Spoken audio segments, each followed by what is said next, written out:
back with the 993. You guys are probably sick of seeing this car already, but I don't give a damn. So today is Saturday. We have DriftCon this afternoon, but a little last minute change up. We actually have a Cars and Coffee event. So we're gonna take the 993 to Cars and Coffee, and we're just gonna get on the road. So see you guys there.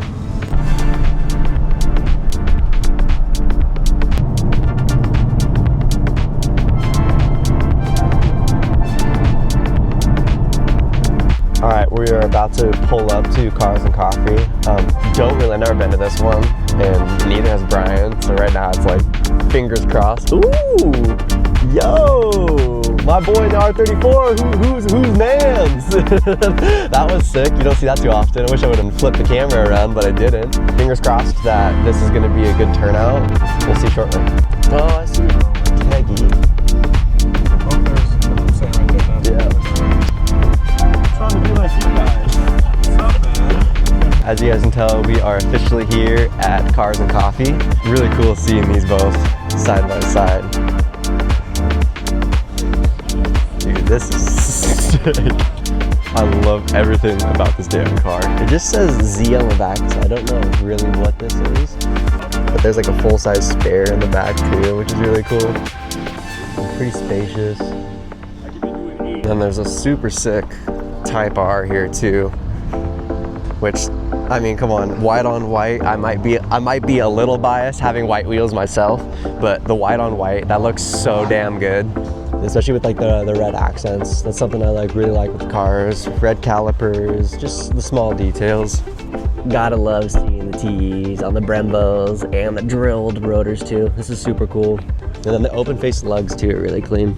The interior on this is still super clean too. Gotta love the red buckets in here, the OEM seats. And then I love the center console, how it's all Alcantara. But the one thing that's kind of tripping me out is like literally, like, that's a full-size Yeti like water bottle, and you can only see the top of it. So like how deep the cup holders are is really cool. And I know this isn't JDM, but this Vet is so damn cool. Like, I'm obsessed with this damn thing. Something I really love about this car is that the rear view mirror is actually mounted in the middle of the dash, and it's not on the front windshield, which I can only imagine how trippy that is, having to look down into your rear view mirror.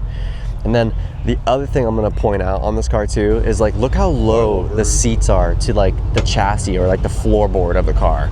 It's so crazy. So I asked the owner, like, dude, I was like, how difficult is this to drive?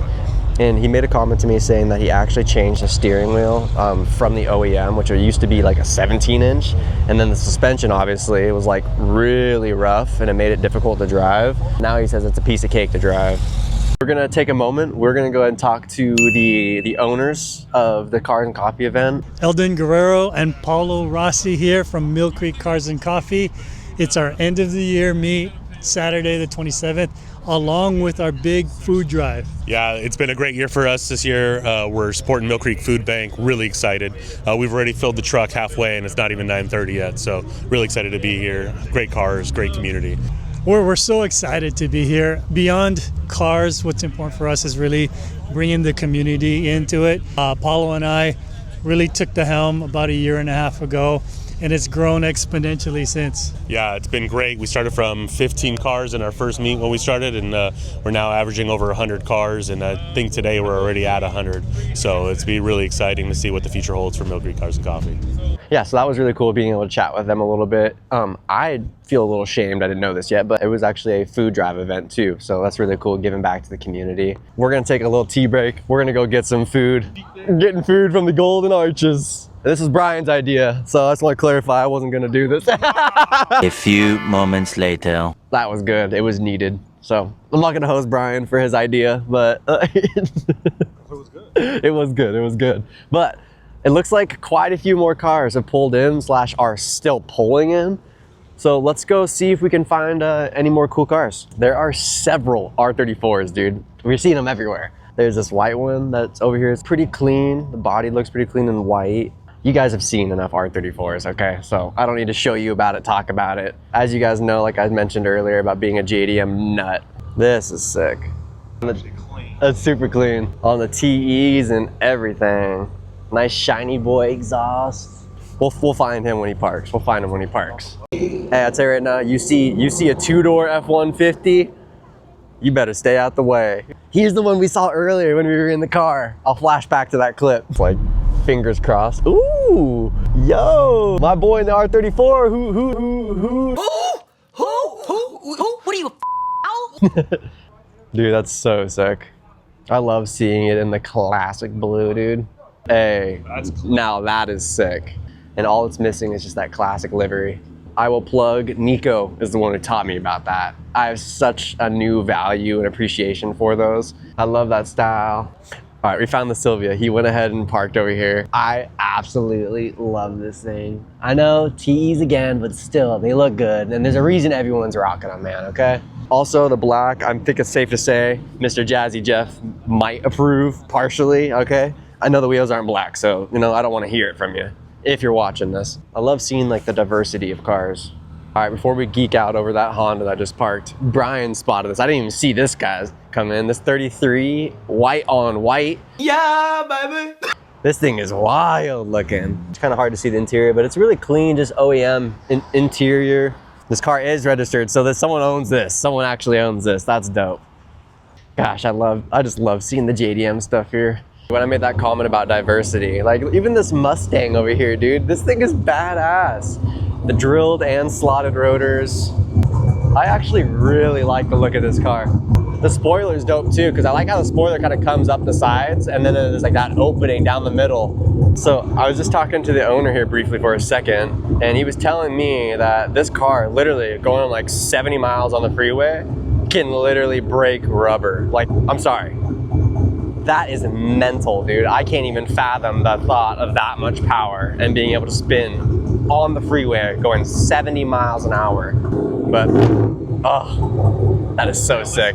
That is sick. You thought you were running on gas. I love it. We're on the 85 like us. I haven't seen a whole ton of these, but we got one of the new M2s here. This is really dope. I don't know if this is a stealth wrap or if it's literally just a matte black. It looks like just a matte black. Oh yeah, it's just a matte based on the seams right here.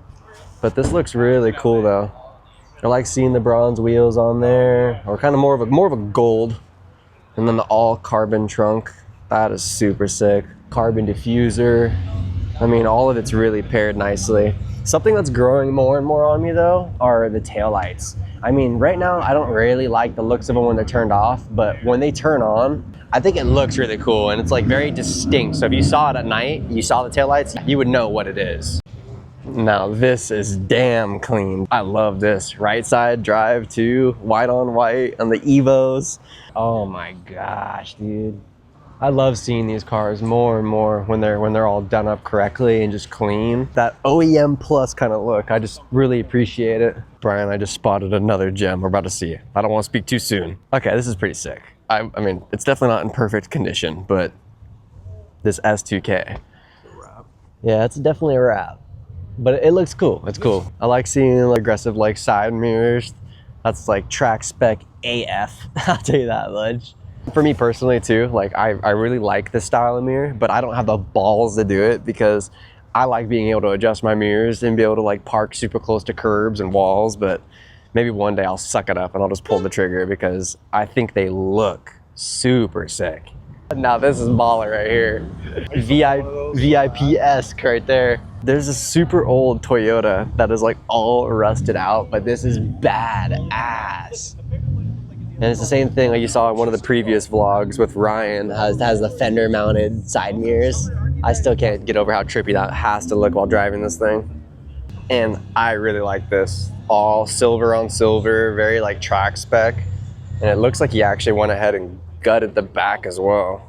Oh yeah, this is super clean. I like the STI seats. And then something to do with like how they match the door cards too. Like that always such a good feature. And then gutted in the back like I'd mentioned. I like how he matched also like the struts and bracing on the inside, the blue on blue. This is cool. The car I really want to go over, this is probably one of my highlights from here, is the Namsang 86. They have obviously Liberty Walk. I love the TRD livery that's on this car. It just really helps kind of show like the Toyota background, but this is probably one of my favorite kits for the first gen. Something that's a little different is especially how like the spoiler splits off. Like it's actually on the body of the car and then the rest of it being on the trunk. So it's definitely a little unique looking, but this car, fun fact, is going to be for sale here, I think, any day now. And probably another one of my favorite features, something I've always really liked, is whenever like kind of cars do like their own marker lights, the Rocket Bunny ones are pretty cool. This kind of seems a little bit similar to them, but something about like, I don't know, like more like lighting on the front, even if it's just marker lights, kind of really helps show like the ride height of the car, and honestly just looks a little more appealing. And here we are again on the damn mirrors, dude. I think I need to do it. I think it looks so cool, and especially too with like this style too, you'll be able to see a little more from the inside, because since this is all glass, it's the same thing on my GR, like the second gen, so you can just see just a little more through it. This is probably the last ones we show you guys. Any guesses on what it could be? If you said another GTR, you were probably right. Take that back. It's a GT. Look, don't hose me, damn it. Don't hose me. No, the midnight purple, this thing. Again, like you guys know what it is. They all just look super clean. The interior is very clean too. You can't really see the backing, but it's a carbon fiber rearview mirror too, which is really dope. Hey, this right here is sick. I gotta love seeing a good FD RX-7. Representing the filthy sticker. He went and just got parked. This is definitely gonna be the last car. I don't even know how long this video is gonna be, or if this ends up needing to be its own vlog in itself and DriftCon is by itself. We'll find out. But this RX-7 has been around for a little while. This is something I love seeing. Here's Homeboy's Instagram. The all carbon hatch too. That is super sick. And then the Doritos license plate. You already know boys all over that. So I think I'm gonna put the camera away for now. We're gonna kind of enjoy the last bit of the car show, and then I will start filming once rollout starts. So we'll see you guys at rollout. Yeah, see ya.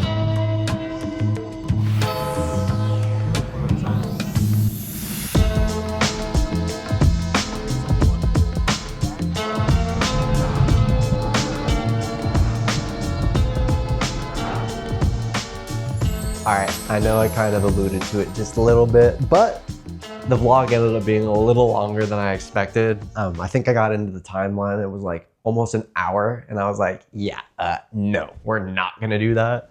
So I just went ahead and chopped it up into the morning, Mill Creek Cars and Coffee as one vlog in itself. I'll just do a separate video for the DriftCon activities. Aside from DriftCon, I'm pretty stoked about how Mill Creek Cars and Coffee turned out. I'm definitely butthurt that that was the very first time I've ever experienced it. I didn't really even hear very much about it, but that just being so much closer to home, which is really dope. And I just loved seeing the amount of cars. There was definitely a good variety. There was JDM, there was Euro, there was exotic, like anywhere in between, your typical 16-year-old coming out, you know, getting into the scene. So any and everywhere in between, which is really cool. At the end of the day too, like it was also really cool to know that like that they were contributing towards the local food bank and like a food drive. And so we were able to pack the van full of food and everything. So good cause, good people, good cars. Hopefully you guys were able to enjoy the video. Maybe drop a comment down below if there's any particular cars you like. I think it's safe to say that next year, I believe spring is when they're gonna be kicking it back off. We're gonna be hitting that on a regular basis for sure. We're gonna go ahead and get this one wrapped up. As always, I just wanna say thank you very much for watching. Make sure to like, comment, subscribe, and I'll see you guys in the next one. Peace.